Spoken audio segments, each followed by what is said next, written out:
ಈಗ ರಕ್ಷಿತಾ ಅವ್ರ ವಿಚಾರದಲ್ಲಿ ನೀವು ಆಡಿದಂಥ ಪದನೂ ಕೂಡ ಒಂದು ರೀತಿ ಅಂದ್ರೆ ಬೇರೆ ರೀತಿಯ ಅಭಿಪ್ರಾಯ ಮೂಡಕ್ಕೆ ಕಾರಣ ಆಯಿತು. ಜೊತೆಗೆ ಇಲ್ಲಿ ಅಶ್ವಿನಿ ಅವರು ಮತ್ತು ಜಾನ್ವಿ ಅವರು ಕೂಡ ಆ ರಕ್ಷಿತಾ ಅವರ ಮೇಲೆ ಮುಗಿಬಿದಂಥ ರೀತಿ, ಅವರು ನಡ್ಕೊಂಡಂಥ ರೀತಿ ಬಗ್ಗೆ ನಿಮ್ಗೆ ಏನು ಅನ್ಸುತ್ತೆ? ಅಣ್ಣ ಅಲ್ಲಿ ಅಂದರೆ ಅದೇನಾಗುತ್ತೆ, ಅವ್ರ ಪಾಯಿಂಟ್ ಆಫ್ ವ್ಯೂಲಿ ಒಂದು ಚಿಕ್ಕ ಹುಡುಗಿ ಇಷ್ಟು ಜೋರಾಗಿ ಮಾತಾಡ್ತಾರಲ್ಲ ಅಂತ, ಇನ್ನೊಂದು ಪಾಯಿಂಟ್ ಆಫ್ ವ್ಯೂಲಿ ಇಷ್ಟು ದೊಡ್ಡವರು ಮೆಚೂರ್ಡ್ ಆ ಚಿಕ್ಕ ಹುಡುಗಿ ಮೇಲೆ ಜಗಳ ಆಡ್ತಾರಲ್ಲ ಅಂತ.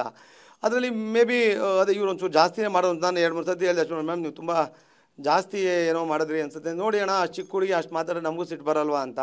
ಇವು ಬಂದಿದೆಯೋ ನಂಗೆ ಗೊತ್ತಿಲ್ಲ, ಅದೆಲ್ಲೋ ಒಂದು ಕಡೆ ಅದೇ ನನಗೆ ಈಗ ಆಚೆ ಬಂದಾಗ ನನ್ನ ವೈಫ್ ಹೇಳಿದ ಪ್ರಕಾರ ಇಲ್ಲ ಅವ್ರು ತುಂಬ ಜೋರಾಗಿ ಮಾತಾಡ್ಬಿಟ್ರು ಆ ಹುಡುಗಿ ಮೇಲೆ ಅಂತ ಹೇಳಿದ್ಮೇಲೆ ಗೊತ್ತು. ಅಲ್ಲಿ ಗೊತ್ತಾಗಲ್ಲ, ಅದು ಗೊತ್ತಾಗಿದ್ರೆ ಅವ್ರು ಯಾಕೆ ಮಾತಾಡ್ತಾರಣ್ಣ, ಸೇಫಾಗಿ ಆಡಕ್ಕೆ ನೋಡ್ತಾರಲ್ವ, ಅಲ್ಲಿ ಗೊತ್ತಾಗೋದಿಲ್ಲ ಅಣ್ಣ.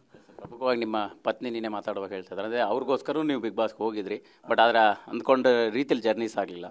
ಸೊ ಪತ್ನಿ ಸ್ಟೇಜ್ ಮೇಲೆ ಹೇಳಿದಾಗ ಹೇಗೆ ಅನಿಸ್ತಾಯಿತ್ತು, ಏನು ಸಖತ್ ಖಾರ ಬಣ್ಣ ಮತ್ತು ರುಚಿ ಆಚಿ ಚಿಲ್ಲಿ ಪೌಡರ್ ಅನಿಸ್ತು? ಅಣ್ಣ ಖಂಡಿತ ನನ್ನ ವೈಫಿಗೆ ಸಖತ್ ಇಷ್ಟ. ಅಂದರೆ ನನ್ನ ವೈಫ್ಗೆ ಸುದೀಪ್ ಸರ್ ತುಂಬ ಇಷ್ಟ. ಈ ಮೂಲಕ ನೋಡ್ಬೋದು, ಅವರು ಎಷ್ಟೋ ಸತಿ ನಂಗೆ ಕೇಳಿದರು. ಆಮೇಲೆ ಎಲ್ಲರ ಜೊತೆ ಆ್ಯಕ್ಟ್ ಮಾಡಿದೆ, ಸುದೀಪ್ ಸರ್ ಜೊತೆ ಆ್ಯಕ್ಟ್ ಮಾಡ್ತಿಲ್ಲ ಅಂತಂದರೆ ನಾನು ಅವ್ರ ಹೈಟಿಗೆ ಹಂಗೆಲ್ಲ ಇಲ್ವಲ್ಲ, ಅವ್ರ ಪಾತ್ರಗಳು ಸಿಗೋದು ಕಷ್ಟ ಅದರಲ್ಲಿ ಅಂತ ಅವ್ರು ತುಂಬ ಸತಿ ಹೇಳಿದ್ದೀನಿ. ಬಿಗ್ ಬಾಸ್ಗೆ ಹೋದರೆ ನಾನು ಸುದೀಪ್ ಸರ್ ಜೊತೆ ಮಾತಾಡ್ಬೋದು ನೋಡ್ಬೋದು ಅಂತ, ಅದು ತುಂಬ ಸತಿ ಹೇಳ್ಕೊಂಡೇ ಇದ್ರು. ಆಮೇಲೆ ಬಿಗ್ ಬಾಸ್ ತುಂಬ ದೊಡ್ಡ ಆಫರ್ ಅಣ್ಣ, ಅದು ಒಂದಿತ್ತು. ನಾನು ಹೆಂಡ್ತಿದ ಅರ್ಕೆ ತೀರ್ಸೋಕ್ಕೆ ಅಂತಲೂ ಆಗುತ್ತೆ ಅಂತೇಳಿ ಅದಂತೂ ನಿಜ ಅಣ್ಣ, ಹೋಗಿದ್ದು. ಹೌದು. ಎಸ್, ಅವರು ಕೂಡ ಒಂದು ಮಾತು ಹೇಳಿದರು, ಅಂದರೆ ಒಂದಿಷ್ಟು ಜನರಿಂದ ಹೊರಗಡೆ ಬರಬೇಕಿತ್ತು, ಅಂದರೆ ಅಶ್ವಿನಿ ಅವರಿಂದ ಜಾನ್ವಿ ಅವರಿಂದ ಹೊರಗಡೆ ಬಂದಿದ್ರೆ ಇನ್ನೊಂದಿಷ್ಟು ದಿವಸ ಇರ್ಬೋದಿತ್ತು ಅನ್ನೋವಂಥ ವಿಚಾರ. ಸೊ ನಿಮಗೆ ಅಲ್ಲಿ ಯಾವ ರೀತಿ ಅನಿಸ್ತಾ ಇತ್ತು? ಅಣ್ಣ ಈಗ ನೋಡಿ, ಅಲ್ಲಿ ಈ ಕಡೆ ರೂಮಲ್ಲಿ ಜಂಟಿ ರೂಮಲ್ಲಿ ಒಂದು 10 ಜನ ಅವರೆಲ್ಲ ಪ್ಯಾಕ್ಡ್ ಆಗಿ ಒಂದಿದ್ದಾರೆ. ಅದು ಯಾಕೆ ಆಚೆ ಗ್ರೂಪ್ ಅಂತ ಅನ್ನಿಸ್ತಿಲ್ಲ, ಗೊತ್ತಿಲ್ಲ. ಈ ಕಡೆ ನಾವು ಇರೋದು ಒಂದು 4-5 ಜನ, ಇದು ಯಾಕೆ ಗ್ರೂಪ್ ಅಂತ ಅನ್ನಿಸ್ತಿದೆ ಗೊತ್ತಾ. ನಾವು ಹೋಗಿದ್ದೆ ಒಂಟಿ ಅಂತ ಒಂದು ಟೀಮ್ ಆಗ್ಯಾಡ. ಫಸ್ಟ್ ಒಂಟಿ ಅನ್ನೋದೇ ಒಂದು ಟೀಮು, ಜಂಟಿ ಅನ್ನೋದೇ ಒಂದು ಟೀಮು.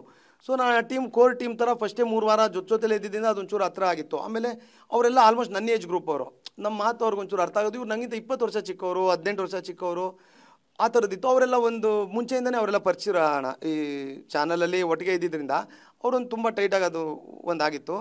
ಮೇ ಬಿ ಅಲ್ಲಿ ಗ್ರೂಪ್ಗಳಿದೆ ಅಣ್ಣ ಸಪ್ರೇಟ್, ಅದೇನು ನಮ್ದು ಮಾತ್ರ ಹಂಗೆ ಕಾಣಿಸಿರೋದು ಮೇ ಬಿ ಸ್ವಲ್ಪ ಜಾಸ್ತಿ ಇತ್ತೇನೋ.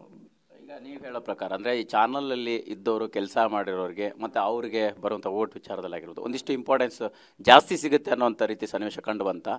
ನೀವು ಹೊರಗಡೆಯಿಂದ ಹೋಗಿರೋರಿಗೆ ಆ ರೀತಿ ಒಂದಿಷ್ಟು ಡಿಫ್ರೆನ್ಸಿಯೇಷನ್ ಆಗುತ್ತೆ ಅನ್ನೋಂಥದ್ದು ಏನಾರು ಆಯ್ತಾ ಅಂತ? ಅಣ್ಣ ಖಂಡಿತ ಇಲ್ಲ, ಆ ಥರದ್ದು ರಾಂಗ್ ಅಸಂಪ್ಷನ್ ಅದು ಅಣ್ಣ. ಈಗ ಮಲ್ಲಮ್ಮ ಅವರು ಯಾವ ಚಾನಲಲ್ಲಿ ವರ್ಕ್ ಮಾಡಿದ್ದಾರೆ ಅಣ್ಣ, ಮಾಳು ಅವ್ರು ಯಾವ ಚಾನಲ್ ವರ್ಕ್ ಮಾಡಿದ್ದಾರೆ ಅಣ್ಣ, ಹಂಗೇನೂ ಇಲ್ಲ.